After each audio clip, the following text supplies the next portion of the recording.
السلام علیکم لسنرز۔ آج جو میں ناول اسٹارٹ کرنے جا رہی ہوں وہ ہے بن مانگی دعا، جو کہ تحریر ہے عفت سحر طاہر کی۔ چلیے شروع کرتے ہیں اس کی قسط نمبر 1۔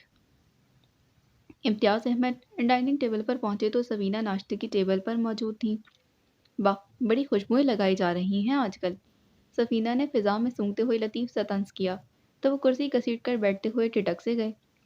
تمہیں اچھی نہیں لگ رہی تو چھوڑ دیتا ہوں۔ چشمہ اور موبائل ٹیبل پر رکھتے انہوں نے اپنا انداز ہمیشہ کی طرح دوستانہ ہی رکھا۔ خیر، اب ایسی بھی کوئی خوش فہمی نہیں مجھے کہ میری خاطر تم چھوڑتے پھرو گے۔ ان کے آگے آملیٹ کی پلیٹ کھسکاتے دوسری پلیٹ میں ٹوسٹ رکھنے لگی۔ امتیاز احمد کو معلوم تھا یہ دھواں سا کہاں سے اٹھ رہا ہے۔ کمال کرتی ہو سفینہ بیگم، میں کون سا چار کر کے بیٹھا ہوں جنہیں چھوڑ کر تمہیں خوش کرنے کی کوشش کر سکوں۔ انہوں نے ناشتہ شروع کرتے ہوئے نیم مزاحیہ انداز میں کہا، یہاں تو ایک ہی دل پر بہت بھاری ہے۔ سفینہ نے جل کر کہا تھا تو وہ توجہ دیے بغیر اپنے لیے کپ میں چائے نکالنے لگے۔ سفینہ کا دل اور جلا، اور ایسا ہمیشہ اسی وقت ہوتا تھا جب وہ امتیاز احمد سے الجھنا چاہتی تھی اور وہ یوں ان سے دامن بچاتے جیسے وہ کانٹے دار جھاڑی ہوں۔ ان کی تلملاہٹ بھری خاموشی کو محسوس کرتے ہوئے امتیاز احمد نے خود ہی بات بدل ڈالی۔ مجھے چلا گیا یونیورسٹی، جگا کے آئی ہوں، فریش ہو کر آ رہا ہے۔ عزت اور زارا چلے گئے ہیں کالج، مجبوراً ہی صحیح، مگر سفینہ کو بھی اپنا موڈ بحال کرنا پڑا۔ اسی وقت نکھرا نکھرا سا معیز چلا آیا۔ السلام علیکم۔ وعلیکم السلام۔ آج اتنی دیر؟ امتیاز احمد نے نظر بھر کر خوبرو بیٹے کو دیکھا۔ جی ابو، پہلے 2 پیریڈ فری تھے، سوچا آرام سے ہی جاؤں۔ وہ مسکرایا اور اس کی مسکراہٹ دیکھ کر امتیاز احمد کو احساس ہوا معیز ان کا سب سے چلبلا اور حاضر جواب بیٹا ہوا کرتا تھا، مگر اب ایک عجیب سی سنجیدگی اور لیا دیا سا انداز اس کی پہچان بنتا جا رہا تھا۔ اچھا کیا۔ انہوں نے چائے کا کپ اٹھا لیا تھا۔ سفینہ نے جوس کا گلاس بھر کر معیز کے سامنے رکھا۔ اسی وقت امتیاز احمد کا موبائل بجنے لگا۔ ٹھیک سے ناشتہ کرو معیز، ضروری نہیں کہ یونیورسٹی جا کے علم غلم سے ہی پیٹ بھرا جائے۔ سفینہ بیٹے کو ٹوک رہی تھی۔ اچھا۔ امتیاز احمد مبہم سے انداز میں فون پر بات کرتے رہے۔ کتنے چاہیے؟ ان کا لہجہ مدھم پڑا تو سفینہ کے کان کھڑے ہو گئے۔ اچھا، کب تک؟ امتیاز احمد انہیں متوجہ ہوتے دیکھ اٹھ گئے تھے۔ موبائل ان کے کان سے لگا ہوا تھا، وہ وہاں سے ہٹ گئے تھے۔ اچھا ٹھیک ہے، میں پہنچا دوں گا، تم فکر مت کرو، وہ دھیمی آواز میں کہتے دور چلے گئے۔ دیکھا تم نے کن ہواؤں میں اڑ رہے ہیں؟ دانت پیستے سفینہ نے کہا تو معیز چونکا۔ جی ماما، کون اڑ رہا ہے؟ یہی تمہارا باپ، اور کون؟ کئی دفعہ ایسے ہی خفیہ فون آتے ہیں دن میں۔ وہ تلملا رہی تھی۔ معیز نے ایک سلگتی نگاہ پر ڈالی جدھر امتیاز گئے تھے۔ تو کیا نا واقف تھا باپ کی اس ادا سے؟ ہرگز نہیں۔ یہ وہ فون کال تھی جو اس کی ماں کے سامنے سننے کی ہمت نہیں رکھتے تھے، مگر جسے سننے سے وہ بھی اسے روک نہیں سکتا تھا۔ کم آن ماما، ایسے کوئی خفیہ والوں سے تعلقات تو نہیں ان کے؟ معیز نے سراسر انہیں بہلایا تھا۔ لکھ کر رکھ لو تو معیز، تمہارا باپ ابھی تک اس حرافہ سے رابطے میں ہوگا۔ دنیا چھوڑ دے اسے، یہ کبھی نہیں چھوڑے گا۔ اس موضوع پر سفینہ حد سے زیادہ زہریلی ہو جاتی تھی۔ کیسی باتیں کرتی ہیں آپ؟ سالوں پہلے وہ قصہ ابو نے اپنے ہاتھوں اپنی مرضی سے ختم کیا تھا، پھر بھی آپ کو یقین نہیں آیا؟ وہ جھنجھلا سا گیا تھا۔ مگر یہ مت بھولو کہ وہ مجبور ہو گیا تھا اس قصے کو ختم کرنے کے لیے، کیونکہ اس کے ہاتھ کچھ آنے والا نہیں تھا۔ میں تو مجبوری کا سودا ہوں اس شخص کے لیے۔ سفینہ نے اولاد سے کبھی ماضی کا ایک لفظ نہ چھپایا تھا، کیونکہ ان کے باپ کا ماضی تھا، اپنا ہوتا تو یقیناً چھپاتی۔ امتیاز احمد لوٹ آئے تھے۔ آفس سے فون تھا، ان کی وضاحت قطعی غیر ضروری تھی۔ تو یہیں بیٹھ کر سن لیتے، یہاں کون سی پابندی ہے آفس کے متعلق بات کرنے پر؟ تم تو یوں اٹھ کر کونے میں گئے جیسے پرانی محبوبہ نے فون کر دیا ہو۔ سفینہ کی زبان کے آگے کھائی تھی۔ اب کی بار امتیاز احمد کو برا لگا۔ سوچ سمجھ کر بات کیا کرو سفینہ، چھوٹے چھوٹے لفظوں کی پکڑ بہت سخت ہوا کرتی ہے۔ پھر وہ انہیں مزید کچھ کہنے کا موقع دیے بغیر معیز کی طرف متوجہ ہوئے تھے۔ تم فارغ ہو چکے تو مجھے ذرا بینک لے کر چلو، پھر آفس چھوڑ دینا۔ ان کی گاڑی ورک شاپ میں تھی اور آج کل ان کے پک اینڈ ڈراپ کی ذمہ داری معیز پر ہی تھی۔ جی چلیے، وہ فوراً ہی اٹھ گیا تھا۔ اس موضوع نے اس کی طبیعت بھی اچھی خاصی مکدر کر دی تھی۔ جانے اس موضوع کے ساتھ معیز احمد کے کیسے تار جڑے تھے کہ ان کی سوچیں مرتعش ہو جاتی اور وہ خود کو بہت تنہا اور بے بس پاتا۔ آفس کا فون، ابھی میں موبائل چیک کرتی تو پول کھل جاتی جناب کی۔ جوان اولاد کا لحاظ کیا میں نے ورنہ۔